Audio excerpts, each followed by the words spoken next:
Hi, I'm attorney Vincent Davis, and I've been fighting CPS for over 35 years. Through my years of experience, I've gained invaluable insights that I'm ready to share with you. If you're a parent or a caregiver or a relative, we need to talk. I'm offering a new opportunity for you to speak with me on a one-on-one basis. Ask me any questions, and I'll provide you with the insight you need to take steps in your CPS case. Members get everything they need to gain confidence and the knowledge that they need to support necessary to truly fight back. And as a special thank you for attending, I have a special offer just for you. Don't miss out, join us, and let's take that next step together. I'll see you at the question and answer event.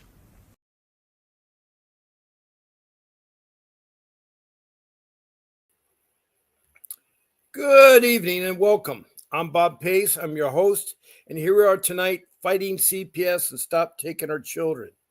I'm very blessed today to have Kimberly from Illinois, who's been on our show several times, and she wanted to complete her story. In just one moment, she is live, but in one moment she'll be able to talk to you on the podcast. You've reached the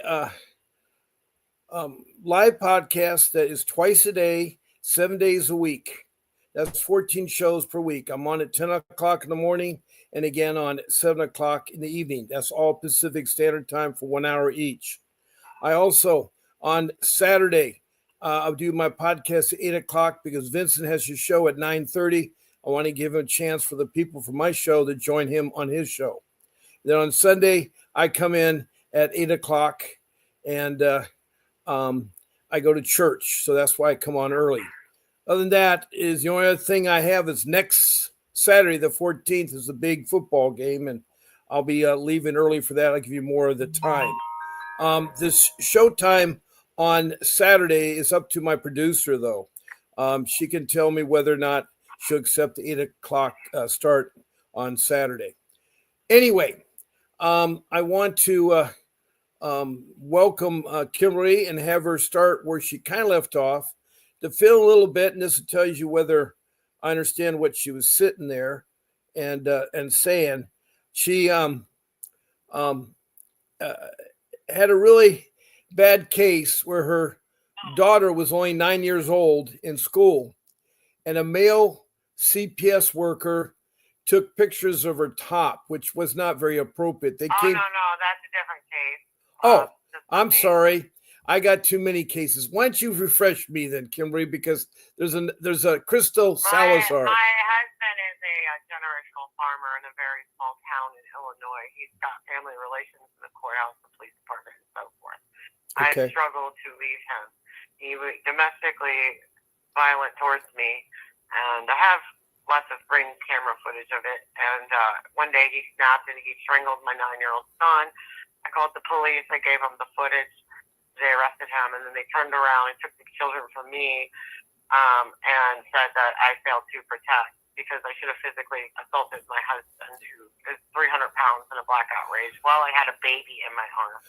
Well, they could have said maybe you could have got a restraining order, but go ahead. Since then, I went and filed the order of protection right away. I had the kids in my custody. And the order of protection granted me the home. He got out of the jail. He called my phone. He violated that order. All those charges got dropped down to a minimum of his domestic violence. He's currently serving a prison sentence. He was able to force me out of the home because the police told me I had to leave the home when I did not, because the order of protection gave me the home. He shut off my phone. He shut off my insurance. He took away all the money. And I was living in a barn with no water. The police stopped me, threatened me, and illegally stopped and searched my vehicle on numerous occasions. One time, the big electronic safe was broke into during one of the 3 break-ins of the home, and I called the police, and the 13 guns that he had were missing, and the officers would not come out. So I called the Illinois State Police. Then they came out, they laughed in my face, and they said, well, his brother probably has them. Well, he did admit to having the guns, but how he got those guns in the violation of the restraining order, breaking into the home, getting into the safe because obviously the person knew the code, and now he's in possession of those guns. Later, they were stalking my residence and they were running cars, the names of my friend's car who was there, and they got caught doing it. Nobody even called them out there. They were just out there running the name of the vehicle and questioning and harassing me. Later on, under my Ring camera footage, 3 officers came into my home, male. They walked into my place without a warrant. And, of course, everything is Ring camera footage.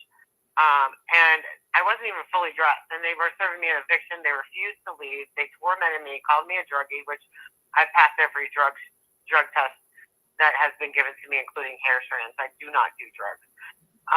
But either way, they harassed me again today because my ex from Arkansas tried to file an order of protection saying that I called the school asking how the kids were doing, but he does not have custody of them, and I have the last sole custody standing order. I just want to know how they were doing at school because I heard that my son was kicked out of school. So he filed an order of protection saying that I strangled my child and I was in jail and I was charged with all this stuff, which was all a lie. But the judge obviously did not grant the emergency order because he knows that he does not have jurisdiction. There's a juvenile case that holds jurisdiction at this time. And if that judge has ordered me to have visitations, which my ex from Arkansas is failing to comply with those visitations and is in violation of those orders. And he has warrants out for his arrest. So I already knew. I contacted my attorney. During Thanksgiving, they were trying to serve me, but, I was with my family. It's not really a time to serve me a summons to appear in court in another state. So I contacted them and let them know that I had took an over-the-road position, but that fell through. So I called them today and said, I know what the order is. I have an attorney. They said, we still need to serve you. And I said, well, okay, I'll get there when I can.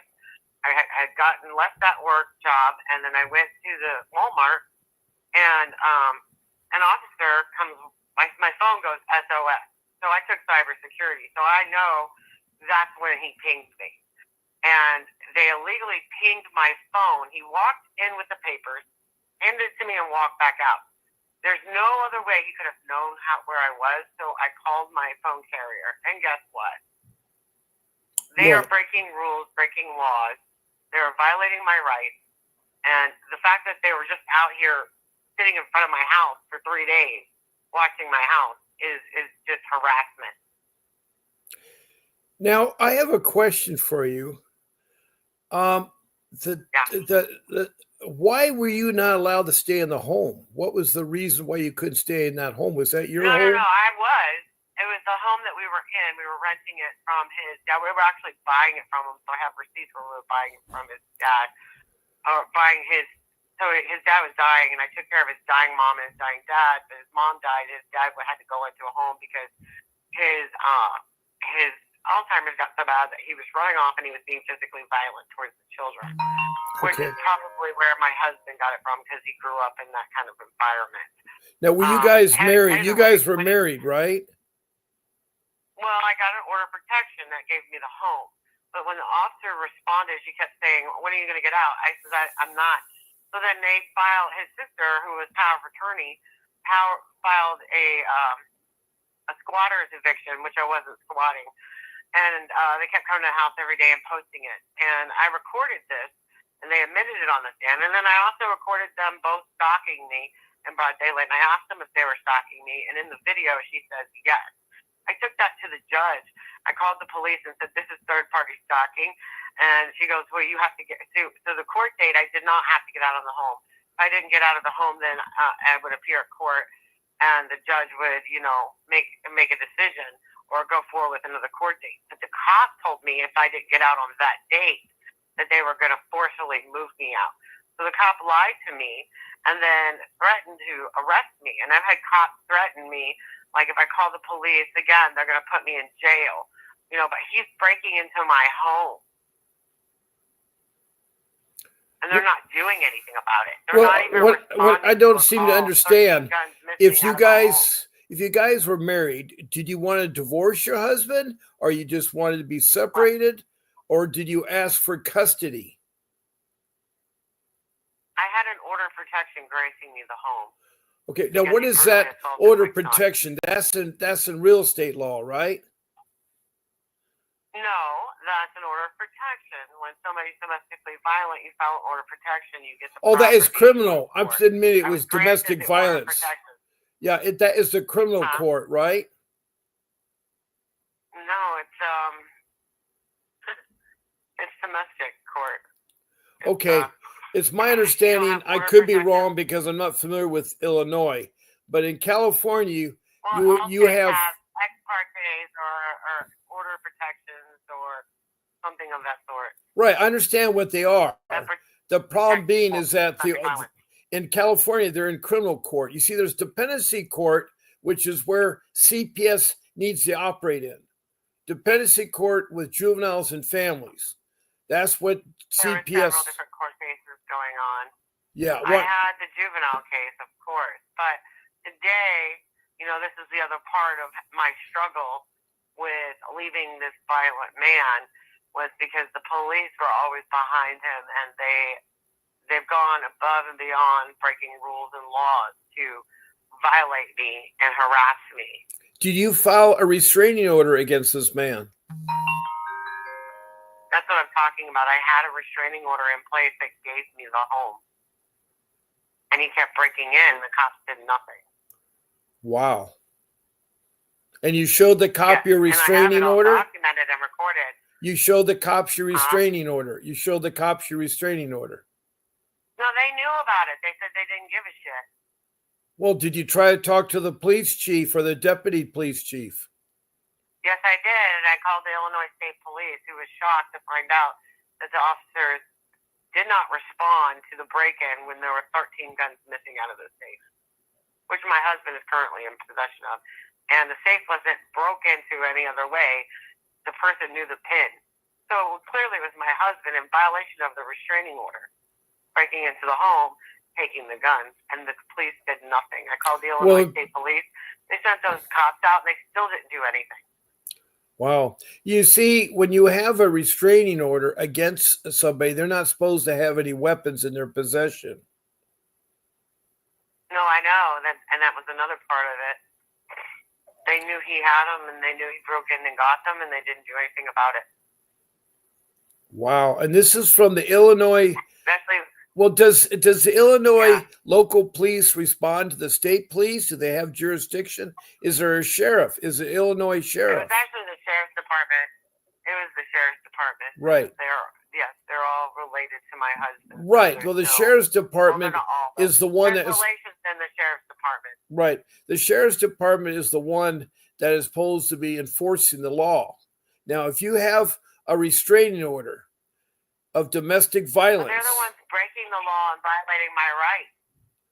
Yeah, I understand that, but I have them on video pulling me over and searching my vehicle. Yeah, but I'm the wrong. For no reason at all. I'm the wrong person. No reason to do it. I know, but I'm the wrong person.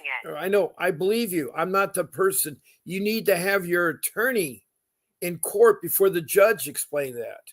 My attorneys will stand up to them, and the judge is on their side. Well, did you get a court-appointed attorney, or did you hire? Admitting to stalking me. Okay. The order of protection, which is third-party stalking, and he did nothing about it. Okay, but did you get a court? The guy got on the stand and admitted doing it. Okay. Did you get a court-appointed attorney?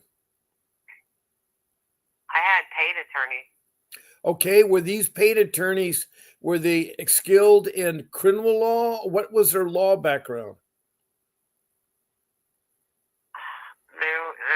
Their experience was in the law that they were representing. So that would be criminal law. Criminal, juvenile. No, juvenile family dependency is another kind of a lawyer. Most lawyers are specialized. Not one lawyer does everything, like immigration law, real estate law. I don't think you understand what I'm saying. Or divorce law. I'm so sorry. No, I'm trying to put this into layman terms so the people out there listening, it would help benefit them, Kimberly. Oh. I'm trying to do that. Okay, I'm trying to make it so that somebody else has a similar case. They could do what you're doing, which is best. But apparently, the attorneys you got are either. Don't do what I'm doing because it ain't working. Well, yeah, I can tell you that it's You not know, working. But apparently you've got the wrong kind of attorney, because any attorney with common sense would be easy to fight this case in a court of law. If you have a court order, a stay away order in place, then it's so easy to enforce that. And all attorney has to do is go before the judge and say, Your Honor, this is the stay away order. This gentleman on such and such a date violated this order, and that the police are refusing to enforce it. And the judge can order it unless the judge is corrupt. That's why I don't know what kind of a courtroom. He was crook. That's what I'm telling you. He was crook. The Okay. guy got on the stand and admitted to doing these things, and he didn't do anything about it. Well, you're going to have to get another. First of Saw all, the video. you need to file a complaint against that judge. All the judges can file a complaint. Second of all, after the complaint, you need to ask for another courtroom and another judge. You can ask that. Yeah. But it's very frustrating because you have to fight, and it sounds like the attorney you got is not a fighter. He's like a dog with a tail between his what legs. I think I'm going to do is I'm going to take civil action at this point. Well, you cannot take civil action. You cannot take civil action unless your case is closed. I'm just telling you the facts. I mean, if you want to sue somebody, you can't have an open case. It has to be closed. They violated my right. Well, they violated your constitutional and your civil rights. They violated both kinds. But your case has got to be closed so you can do a lawsuit against them. It's a whole separate court, a whole separate suit. I mean, well, I filed for appeals and all of it. Well, the appeals is only if they take away your termination, your parental rights, or they refuse to. I mean, appeals are different. Appeals have to be not about the case. It's about what law they didn't enforce, what law they didn't. I mean, it's got to be something that they broke in the proceedings, not because there's new evidence or there is new. I mean, the judge sitting on the case once presided as the prosecutor on the case. I don't think he should be sitting on any of the case. Well, there's a conflict of interest. There's a conflict of interest. You're going to have to ask for another court. I did, and he denied me of the change of venue. He's not supposed to make that decision. I asked him to step down. Well, you're going to have to go to the state of Illinois and go to the Supreme Court in the state of Illinois and request that your venue be changed. Yeah. I mean, it's a lot of work. It's a lot of money, a lot of time, and they know this. If there's corruption, and there's corruption in government really bad, I don't care what field you're in, there's corruption. Every 6 months, Congress is worried about not having enough money to keep the country going. Can't pay Social Security, can't pay our military people. So they worry about it. The problem is no one is keeping track of all the money. It's like a funny farm out there. The Child Protection Agency makes trillions of dollars a year in trafficking our kids, breaking up families, and doing the Bill Clinton incentive law. Bill Clinton in 1997 made an incentive to all the social services, CPS, the child protection system, and said the more children you put into foster care and adoption, the more money you'll make. You won't make any money with family reunification or having the family go through parenting classes or programs. It's virtually non-existent family unification, and that is wrong. If you read any book or listen to any video about CPS, they always say, oh, we're for parents, and the parents have been proven that they're the best biological parents are the parents. But they go back on the word, and you have a really bad case, Kimberly. Now, there's two Kimberlys. There's a Kimberly Adams. Isn't there another friend of yours, Kimberly? Yeah, Kimberly Adams. Right. I just want to make sure I have the right Kimberly in my mind. I don't want to be talking to the wrong Kimberly. And also, I want to welcome Tammy, who's here. welcome, Tammy, and thank you so much for coming in tonight. To all your listeners out there, we got Kimberly of Illinois, who has a rogue judge, a rogue court, and terrible mess in what part of Illinois, what city is that? Monroe County, Waterloo, Illinois. How close is that to the major biggest city? Well, it would be in that state. It's close to St. Louis, Missouri. Okay. That's where the capital is of... Wait a minute. You're in Illinois. So, yeah. So what does St. Louis, Missouri have to do with Illinois? That's the side of Illinois I'm close to. Okay. I'm by the Illinois-Missouri line.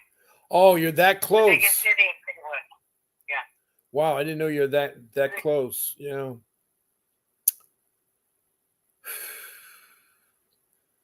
Well, have you investigated anything with the Supreme Court at your capital in Illinois? I think it needs to go federal at this point. Well, the problem is federal's going to kick it back and say you haven't tried it at the state level. You have to demonstrate that you did it at the state level. Well, that's what the appeal is for. Well, that's only if the outcome is not what you like. No, appeals are for when the judge acted outside of his law. Well, it's also could be incorrected laws that he didn't do or didn't enforce. You're right, it's outside the law, but it's some type of procedure that wasn't followed. Right. Like upholding the order of protection and protecting the victim. Like third-party stalking when they admit to it on the stand and they have video of it. Like, I don't know, breaking into my home, being in possession of guns, illegal searching and stopping me and harassing me and stalking me, my house, and everything. I haven't even done anything. Yeah. Or just coming in my house when I'm not even fully dressed with 3 officers, serve me an eviction paperwork. And standing there and reading it, laughing at me, calling me a drug addict when I don't even do drugs. There are so many violations of my rights. Well, the way this order of protection, it's also the restraining order, is a document issued by the court and signed by a judge to help protect you from harassment. Now, that order of protection is still in place, right? It was granted. It gave me possession of the home. Supposed to prevent you from harassment or abuse. He broke every aspect. In fact, they dropped the one charge where he was calling me. They just let him go. They didn't care. Oh boy, it sounds like. How familiar are you with Cook County? Chicago, pretty familiar. I've been up that way. Yeah, I'm just looking at other counties and how they handle it. The state of Illinois has a circuit court of Cook County, and it talks about order of protection. And it's also, not only that, it's also for stalking, no contact order, and civil no contact order. Yeah, he's still contacting people in my family and trying to talk to me. He's still breaking that order. Well, you're going to need to talk to the Illinois Attorney General. And to get help. Yeah, that is part of the next step. Well, have you tried the Illinois domestic line?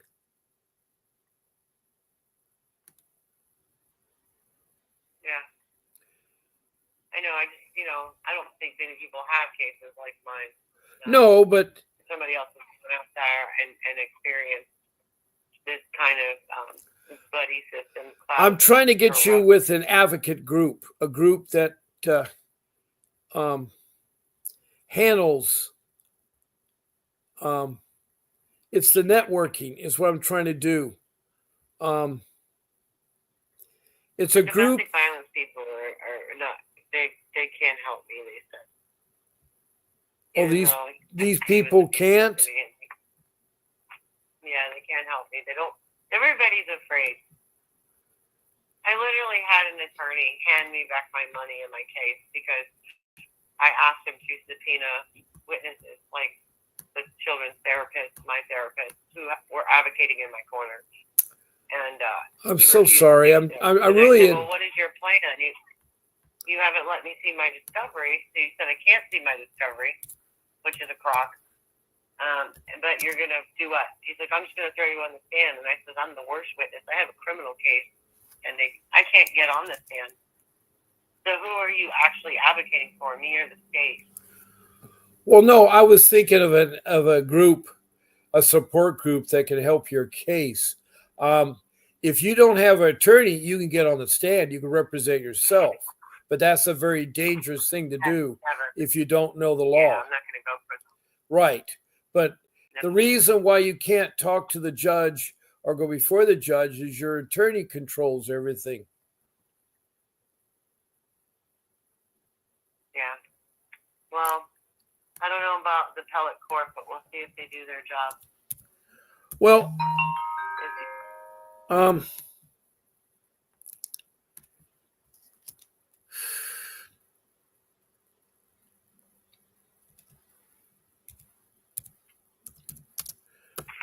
I'm researching right now for you.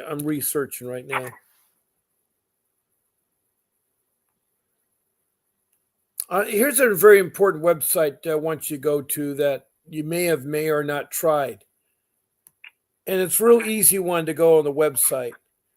All you would do is go to https:// and then what you do is you put in www.illinoiscourt.gov.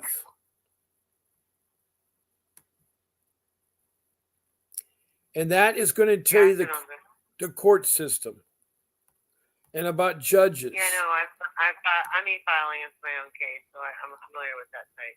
Yeah, and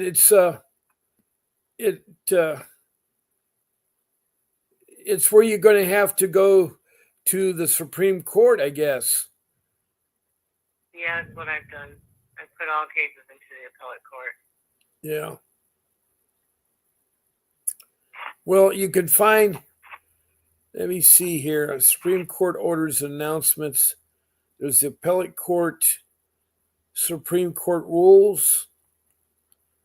That's very important you study those so that you're in court, you don't rub the judge the wrong way. Yeah, I got it drawn up, and I'm going to file into my own criminal case as well because there's the Immunity Act that protects people who report child abuse from being criminally charged or civilly sued. And, if a lady from Iowa, in the state of Iowa versus King case law, actually didn't report the child abuse, she knew about it for like 6 months from her husband about the mark on the child. And the child had a broken femur, and she took the child to the hospital. The hospital was the one that called and reported to DCFS and the authorities. She was granted the immunity for the two-child endangerment because she cooperated with the investigation thereafter. And if she's granted the immunity under the same act, which is pretty similar in all states, including ours in Illinois, then why would I not be granted immunity under the same act when I called the police, gave them the video, filed for divorce, filed for order protection? How did I endanger my child when making the phone call to 911 is the act of protecting the child? Wow. I know in Illinois, they call their CPS system the Department of Children and Family Services. DCFS, yeah. DCFS. Yeah. And they have that hotline call. And what happens is someone calls in, and who was the person that you thought may have called in on you? Who's what? Who do you think is the person that called in on you? Oh, no, I called the police. did my part. Oh, you know, called the report. Someone in the sheriff's department reported it was half truth. They said they showed up on a domestic disturbance and stumbled onto the video. They've never been actually able to fully explain the video, but I have the text message where I gave it to them. And like I said, my house was under Ring camera surveillance. So I called them out there for it. I gave it to them. They wrote an article in the paper about how they just came across a domestic disturbance and stumbled onto a video where I was doing nothing to protect the child. They failed to report to the paper, and they failed to put it in their report because it loses their case. The fact that I called the police out there, told them what happened, and gave them the video is the true story. But once the community here actually found out the truth, they were pretty upset. And they've been watching this entire case, and, I think they realize how corrupt their county is. And a lot of people are too scared to do anything about it. It's nothing personal to them. They don't know me. Well, did you allow them, first of all, when CPS was investigating you, did you speak with them? I didn't really have to speak with them. They just came and took the kids. Okay, and did they have a warrant to take the kids? No, they did not. You see, they have to have a warrant, and you can actually refuse entrance into your home with them. No, I'm aware of the rights that they have violated in the Oh, law. okay, good. Well, a lot of people that are listening may not know the rights, and the reason why I'm just going over them is I'm trying to make this useful to help out others in the same situation. Also, I'm trying to look at Illinois's policies and procedures and see if there's something that sticks out that they did besides what you told me. Now, if they took your children, it must have been emergency removal, right? Well, here's the funny thing. They took them, and then they found placement for my daughter and the three boys. They couldn't find a place for them to stay. So they called me later that night. But they didn't have a place for them to stay, so they were going to bring those guys back. And they left them with me unattended for over 24 hours. Wow. So much for being so concerned, right? There goes your theory that I'm dangerous. But, and then the next morning, they called me and told me that they were bringing me my daughter. And they gave me my daughter back, and they went under an agreement stating that as long as I stuck to the order of protection that I filed, they would leave the children with me. And then another 24 hours later, they came moved us. And their excuse, the investigator's reasoning on the stand was because I had called and let the DCFS workers know that my husband would try to call me, and he is out of jail. The cops arrested him for the violation of the order of protection, but he would be out again. And I asked if they could place me somewhere new, where he didn't know that we were. And my attorney said, "Isn't that normal?" She said, "Yes." She says, "Isn't it your job to find her placement?" She said, "Yes." She said, "Did you?" She said, "No, we just took the children for safety reasons." Okay. I have a little blurb. You may already know this, but to the listeners, it says, what are our parents' right if the DCFS in Illinois has taken the child into custody? You have the right to a visitation within so many hours. Each state's different. Well, yeah, it says here, parents in Illinois have the right to a supervised visit with their children within 14 days of them taking them into custody. Yes, and you have the right to a hearing right away. Right. If the initial visit does not occur, you can contact your caseworker and lawyer to ensure your visited rights are protected under the law.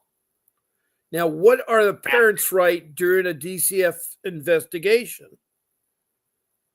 During the investigation, parents have rights with the DCF in Illinois. In addition to what discussion above, you have the right to something called cant and notices. I don't know what that means, cant and notices, which states the basis of the investigation. This notice should get you the name and contact information of the investigator. So you're supposed to get something called a can't and notice. You have the right to consult with an attorney and should speak with one before speaking to CCF or signing anything like a safety plan. Additional, you can also have the attorney speak with DSCFS on your behalf. DSCFS gathers evidence to determine the veracity of the abuse or the negligent allegations. This includes evidence of abuse and evidence of proving you're innocent. You have the right to provide DCFS with character witnesses and other evidence in your favor. So You also have the right to list people that in your family or friends that can take them instead of DCFS. Right. So they And violated. They cannot deny them, even though they're going to tell you no because they're out of state, or no because of this and that. Doesn't make a difference if they're out of state. If you have a child that needs to be placed with a family relative, they don't have to be in state. No, and they will always say no because they're out of state. They did that to me too with my oldest daughter. Well, that's being And lazy, older and siblings that's have more wrong. rights than anybody else. There's a lot of useful information here that's geared for Illinois. So all you listeners, if you have a problem, you're in Illinois, look up this website that I've told you about, this government website of Illinois, because it does have a lot of stuff about CPS. They have emergency removal. They have what are my rights, taking custody during the investigation, what are rights? How does DSF investigate a case in Illinois? You know, they have the procedures there. Then they have frequent asked questions. You know, can they talk to my child alone at school? How does Illinois handle false accusations? That happens all the time, the false allegations. Sisters calling on sisters or family members calling on one another. I had a problem with my family, my in-laws, my wife's mother and father and 3 sisters and her brother. They were constantly for 5 years calling false allegations every week.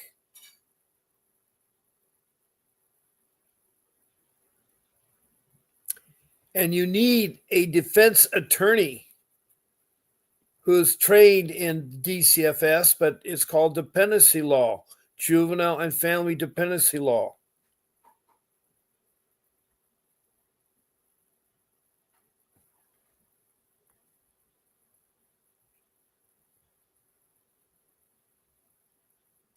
And they have contacted us today. I have no idea who this person is.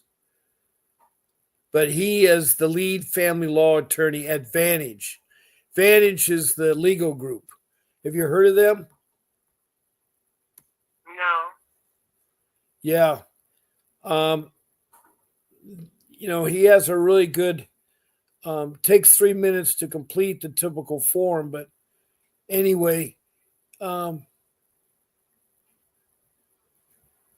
he may or may not be the one that helps you, but I'm just trying to help you because they have a phone number 773-985-4599 for a free consultation. 77. Well, for your investigation of your case for the wrong or illegal, he will talk to you for free at 773-985-4599. Okay. And it's Vantage. And there's a gentleman, his first name is Cam, K-A-M, but anyway, he is the lead family law attorney here at Vantage. And the family law, juvenile law, and dependency law is what CPS uses. But that might help you. I mean, the problem is that you're going to have to spend probably, you've already probably done so, at least, 40, 60 hours of research about your case. They have articles, filing for temporary custody orders, a guide to custody laws in Illinois for unmarried parent. Well, you were married. How does child custody work underneath Illinois law? So there's two good articles that can help you out. I didn't do any of this. I did not research the internet. When my case came, I thought I knew it all. I thought I could trust the government. I thought the police were good. I thought the judges were good. Boy, was I wrong.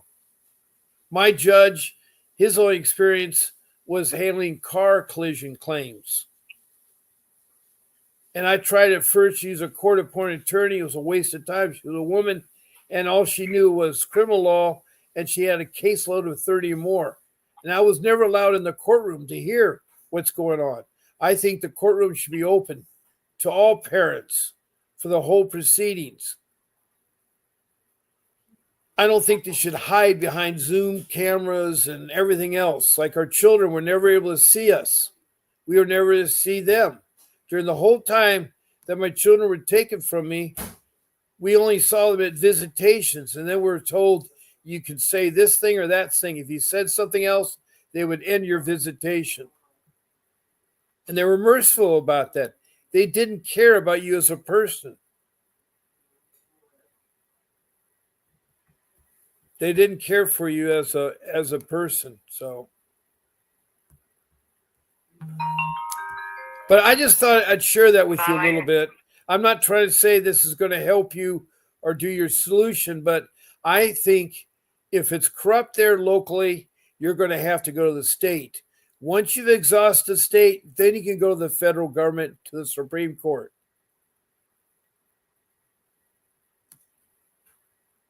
But the Supreme Court's going to ask you, have you tried the state court before you come to them? Oh, I have. It hasn't got me anywhere.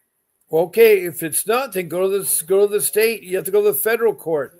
The federal court's a whole different thing, and you'll have to study that one. Plus, you're going to have an attorney. To take over and take it to the federal court. I'm sorry, say that again.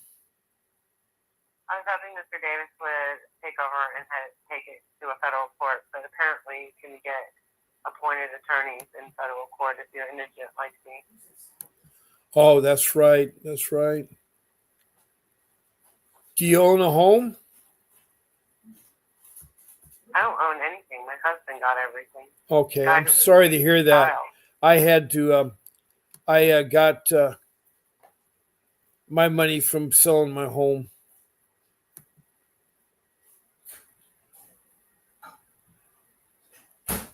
Yeah, I didn't get anything. I left with nothing.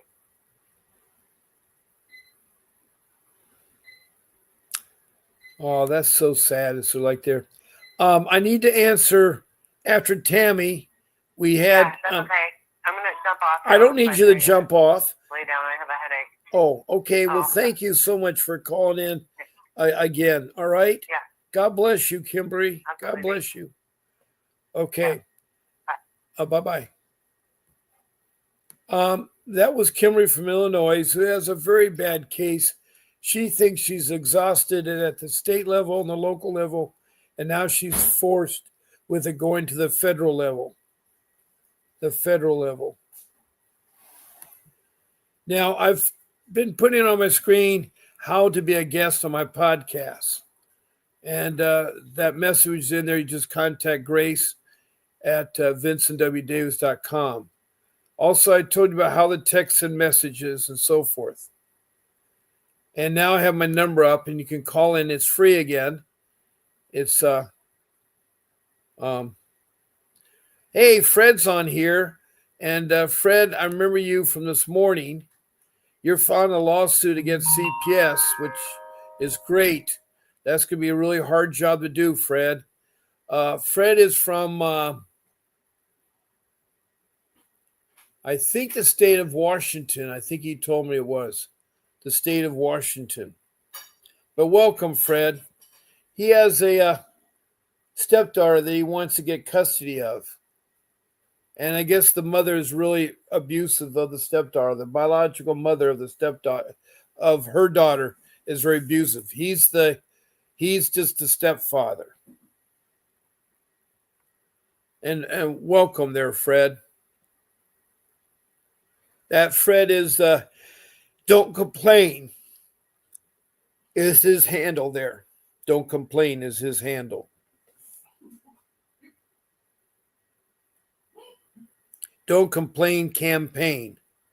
So I like first names there, Fred, so if that's okay. And Happy Feet, I haven't seen you in ages. So glad to hear from you, Happy Feet. Welcome back. Oakland, California. That's right, Fred. How could I forget? That's right. Northern California, Oakland, California is what Fred is. And he is with the Don't Complain campaign. Now, Happy Feet, can you tell me again where you're from? Help me out a little bit here. Where you from, Happy Feet? We have the most likable names in this room here. The podcast is really great. We got some really great creative names here. But Happy Feet, I forgot the city and state you're from.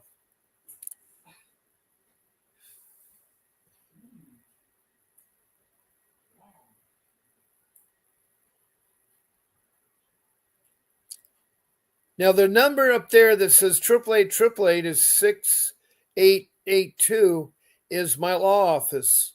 That's Vincent W. Davis Associates. And you can contact the law office that I work for. And Vincent Davis is there. If you really want to retain him, you can go ahead and retain him at that number. Just make sure when you call in, you say Bob Pace called, said to call in. And when you speak to Mr. Davis, tell him that Bob Pace said you to speak to him there. And Happy Feet is from Gilbert, Arizona. And welcome again, Happy Feet. Now, Fred of Don't Complain campaign says, yes, spend 53 days in a 5150 facility. And let me see here.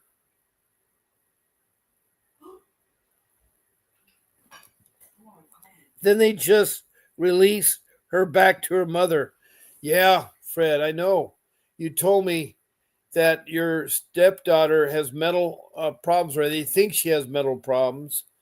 And she was in the facility, and then they just give her back to her abusive mother, which is wrong. Hello, Lori. I haven't heard from you in a long time, Lori Hilder, but she comes in all the time. And she always puts in the name, Lori Hiller Mullins is the name she's recognizing here. Welcome, Lori. And I'm glad to see some of you people there. There isn't much time left, but let me see if I can get a hold of one person that had a new article to tell me about that I could share and maybe let her share the article.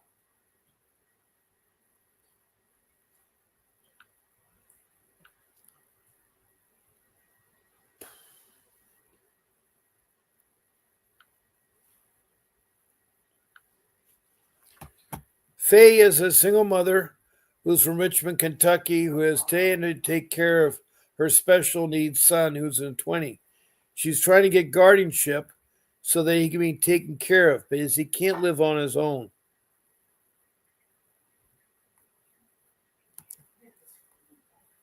Now, Happy Feet said something here. He said, thank you. We have bad news. Oh, I don't want to hear bad news. Our case plan was changed to DCF asking for parental termination. My court-appointed attorney has not called or showed the last 3 hearings. Well, you shouldn't wait. After your first hearing, you should get another court-appointed attorney. Or you should call in, Happy Feet, and you get 15 minutes with Vincent Davis. If you call in or a guest on my show, you can talk to a real dependency attorney, Mr. Davis, for free for 15 minutes. You should be very careful not terminating your parental rights. And if they are, you have 15 days to appeal that. So it's really important that you keep track of that. Some states may be different. Some are 30 days. It all depends on the city and the state you are. So I'm so sorry to hear about the bad news. Happy Feet. It's really sad there. And I remember you telling me, Fred, about how your granddaughter spent 33 days in that medical facility and then was sent back to her mother, who's the one who abused her in the first place.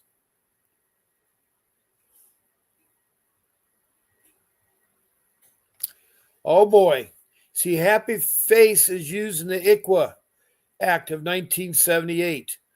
The ICWA Act is called the Indian Child Welfare Act, and it's for all Native American Indian children. If they can be registered or are registered as a Native American Indian, then the CPS is supposed to turn them over to the tribe, and the tribes will do family reunification.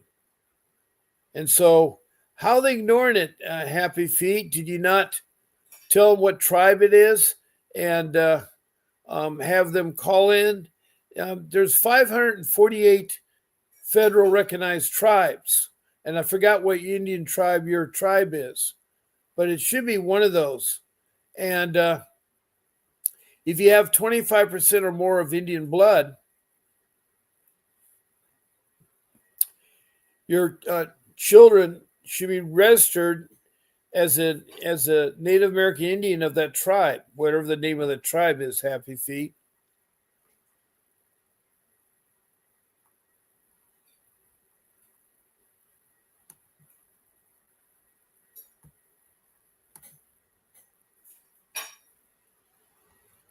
Yeah, Happy Feet saying they're not allowing the tribe to be involved.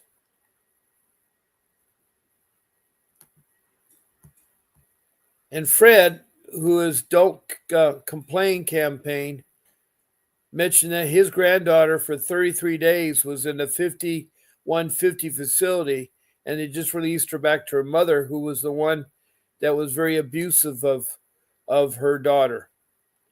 And I'm sorry that you have to go through that.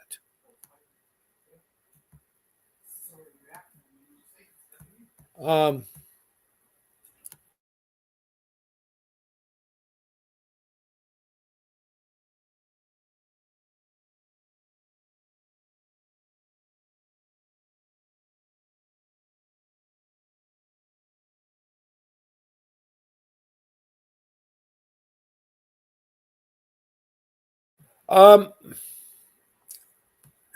Got distressing news here. How can I get him? Oh, God. Jeez.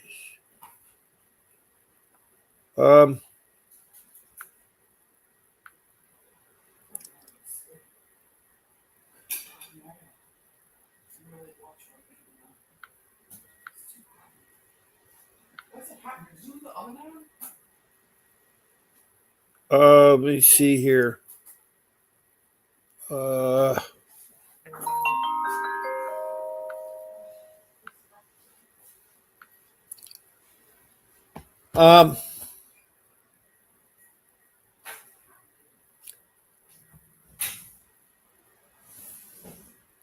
Yes.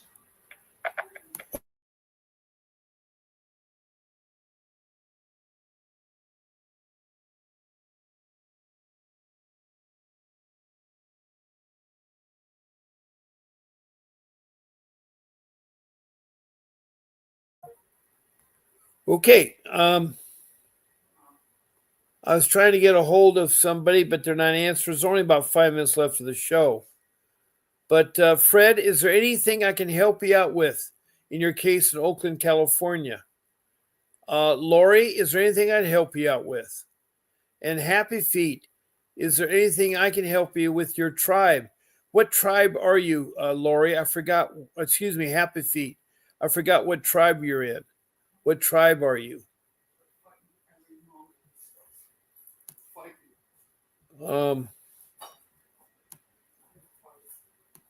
And Tammy, if you're still there, how can I help you, Tammy? How can I help you?